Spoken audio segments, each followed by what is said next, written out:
Boa tarde, a paz do Senhor Jesus seja com todos. Olha, gente, tentando ler aqui, o cansaço tá pesado aqui, o cansaço hoje.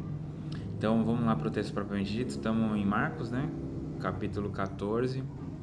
Vamos para cima. Estou num local diferente aqui porque está sendo utilizado outro local. E vamos para cima. Faltavam apenas 2 dias para a Páscoa e para a festa dos pães sem fermento. Os chefes dos sacerdotes e os mestres da lei estavam procurando um meio de flagrar Jesus em algum erro e matá-lo.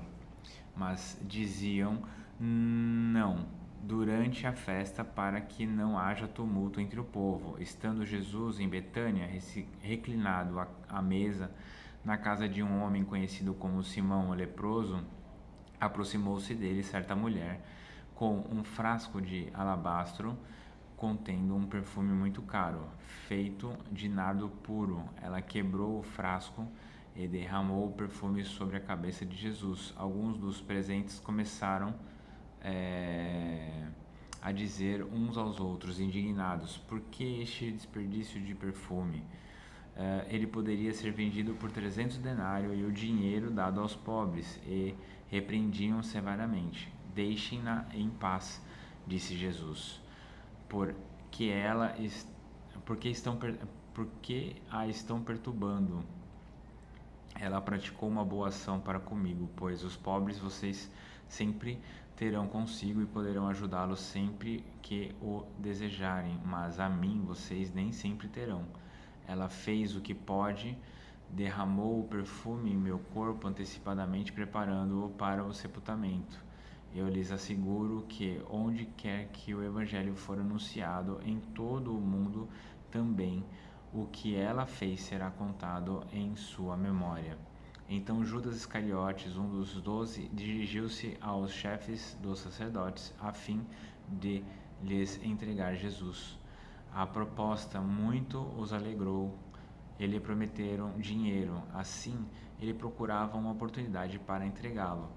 No primeiro dia da festa dos pães sem fermento, quando se costumava sacrificar o cordeiro pascal, os discípulos de Jesus lhe perguntaram: aonde queres que vamos e te preparemos a refeição da Páscoa? Então ele enviou 2 de seus discípulos, dizendo-lhes: então entrem na cidade e um homem carregando um pote de água virá ao encontro de vocês. Sigam-no e digam ao dono da casa em que ele entrar: o mestre pergunta: onde é o meu salão de hóspedes, no qual poderei comer a Páscoa com meus discípulos? Ele lhes mostrará uma ampla sala no andar superior, mobiliada e pronta. Façam ali os preparativos para nós. Os discípulos se retiraram, entraram na cidade e encontraram tudo como Jesus lhes tinha dito e prepararam a Páscoa. Ao anoitecer, Jesus chegou com os 12. Quando estavam comendo reclinados à mesa, Jesus disse: digo-lhes que certamente um de vocês me trairá, alguém que está comendo comigo. Eles ficaram tristes e um por um lhe disseram: com certeza não sou eu. Afirmou Jesus: é um dos 12, alguém que come comigo do mesmo prato. O Filho do Homem vai como está escrito a seu respeito. Mas ai dele que trai o Filho do Homem.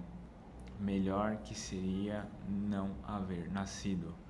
Enquanto comiam, Jesus tomou o pão, deu graças, partiu e deu aos discípulos, dizendo: tomem isto é o meu corpo. Em seguida tomou o cálice, deu graças, ofereceu aos discípulos e todos beberam.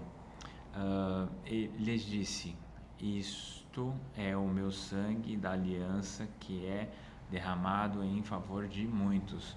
Eu lhes afirmo que não beberei outra vez do fruto da videira até aquele dia em que beberei o vinho novo no reino de Deus. Depois de terem cantado um hino, saíram para o Monte das Oliveiras.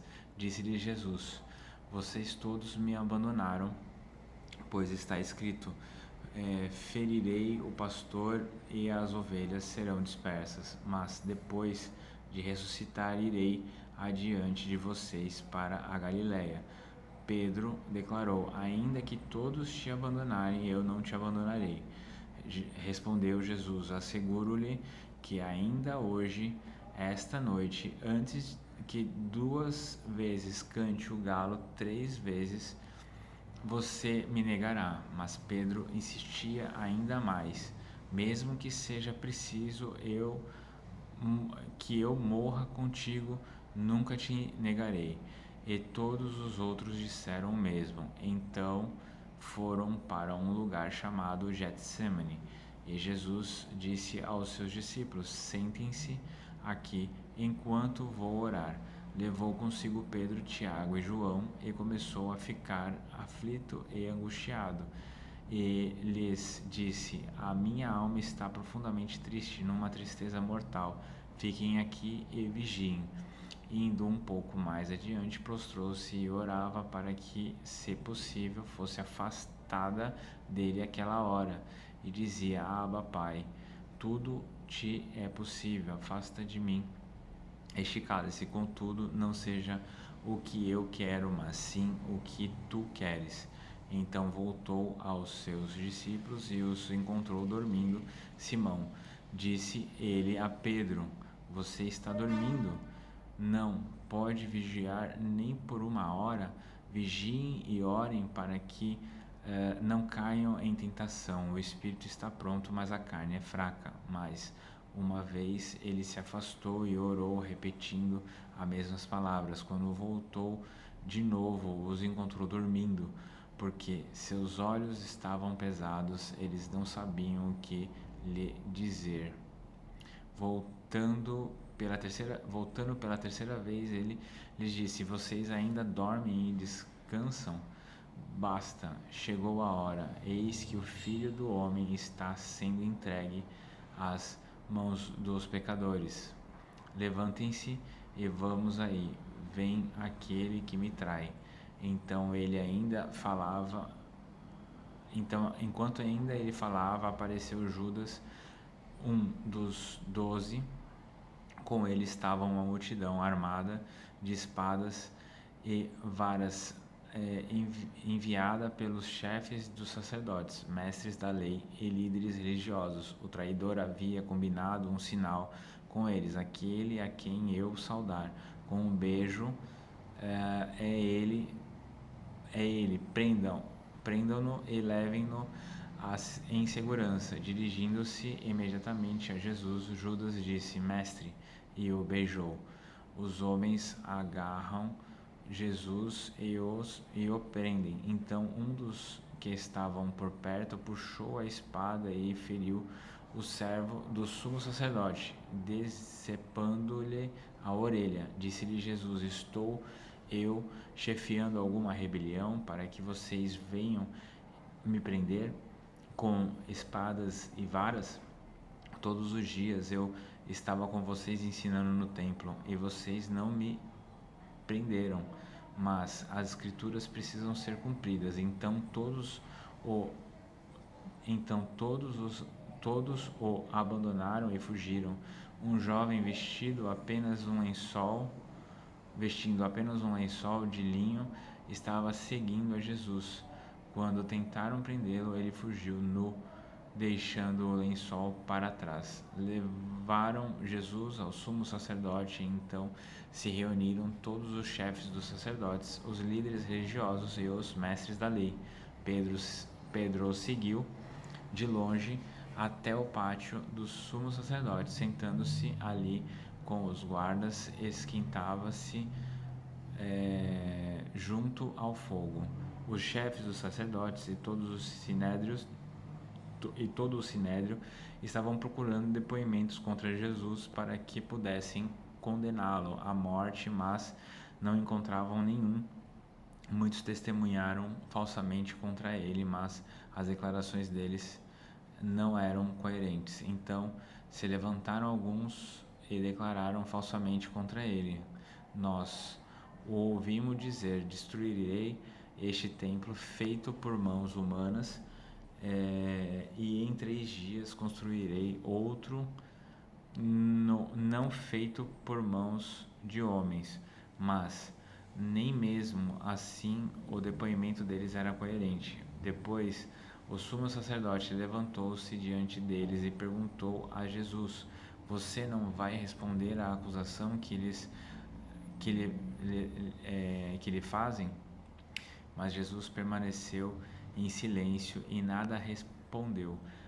Outra vez o sumo sacerdote lhe perguntou: Você é o Cristo, o Filho de Deus bendito? Sou, disse Jesus, e vereis o Filho do Homem assentado à direita do Poderoso vindo com as nuvens do céu. O sumo sacerdote, rasgando as próprias vestes, perguntou: Por que precisamos de mais testemunhas? Vocês ouviram blasfêmia, que acham? Todos o julgam digno de morte. Então alguns começaram a cuspir nele, vendaram-lhe os olhos e, dando-lhe murros, diziam: Profetize. E os guardas o levaram, dando-lhe tapas. Estando Pedro embaixo do pátio, uma das criadas do sumo sacerdote passou por ali. Vendo Pedro a aquecer-se, olhou bem para ele e disse: Você também estava com Jesus o Nazareno? Contudo, ele negou, dizendo: Não o conheço, nem sei o que vocês estão falando. E saiu para o alpendre. Quando a criada o viu lá, disse novamente aos que estavam por perto: Esse aí é um deles. De novo ele negou. Pouco tempo depois, os que estavam sentados ali perto disseram a Pedro: Certamente você é um deles, você é Galileu. Ele começou a amaldiçoar e a jurar: Não conheço o homem de quem vocês estão falando. E logo o galo cantou pela segunda vez. Então Pedro se lembrou da palavra que Jesus lhe tinha dito: Antes que as 2 vezes cante o galo, você me negará 3 vezes. E se pôs a chorar. Meu Deus. Gente, até a próxima aí, beleza? Capítulo 14. E devocional logo mais, beleza?